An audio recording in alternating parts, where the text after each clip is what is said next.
UP में विधानसभा चुनावों के नतीजों ने सभी को हैरानी में डाल दिया है, क्योंकि जो नतीजे आए हैं उसकी उम्मीद नहीं की गई थी।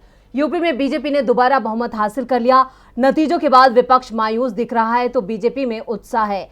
इसी उत्साह के बीच अब बीजेपी अपने सहयोगियों से किनारा करती नजर आ रही है, जिसके बाद दावा किया जा रहा है कि यूपी में एनडीए बिखरने लगा है।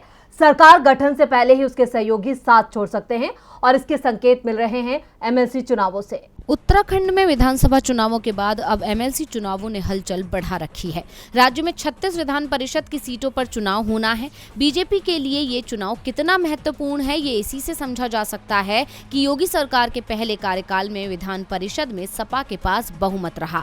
अब बीजेपी एमएलसी चुनावों में अपनी सीट बढ़ाकर विधान परिषद में भी बहुमत हासिल करने की कोशिश में है, लेकिन बीजेपी की ये कोशिश उसके सहयोगियों पर ही भारी पड़ती दिख रही है, क्योंकि बीजेपी ने सभी 36 सीटों पर अपने उम्मीदवारों के नाम का ऐलान कर दिया है। बीजेपी ने एमएलसी चुनावों में अपने सहयोगियों को एक भी सीट नहीं दी है, जिसके बाद बीजेपी के सहयोगी अपना दल सोनेलाल और निषाद पार्टी नाराज दिखाई दे रही हैं। ये दोनों ही दल 2-2 सीटों की मांग कर रहे थे। अब तक इस बात के संकेत भी मिल रहे थे कि बीजेपी 2 से 3 सीटें अपने सहयोगियों के लिए छोड़ सकती है। बीजेपी ने 36 में से 30 सीटों पर उम्मीदवारों के नाम का ऐलान पहले ही कर दिया था और आज जैसे ही बची 6 सीटों पर उम्मीदवार का ऐलान किया, उसके बाद से ही बीजेपी के सहयोगियों में नाराजगी दिख रही है, जिसे देखकर गठबंधन में दरार के संकेत मिल रहे हैं। दरअसल चुनाव जीतने के बाद से बीजेपी इन दलों को नजरअंदाज कर रही है, जिससे सहयोगी दलों का गुस्सा बढ़ रहा है। दरअसल पार्टी ने सिर्फ एमएलसी चुनावों में ही दोनों दलों को नजरअंदाज नहीं किया है, बल्कि योगी सरकार में भी उन्हें किनारे करने की कोशिश हो रही है।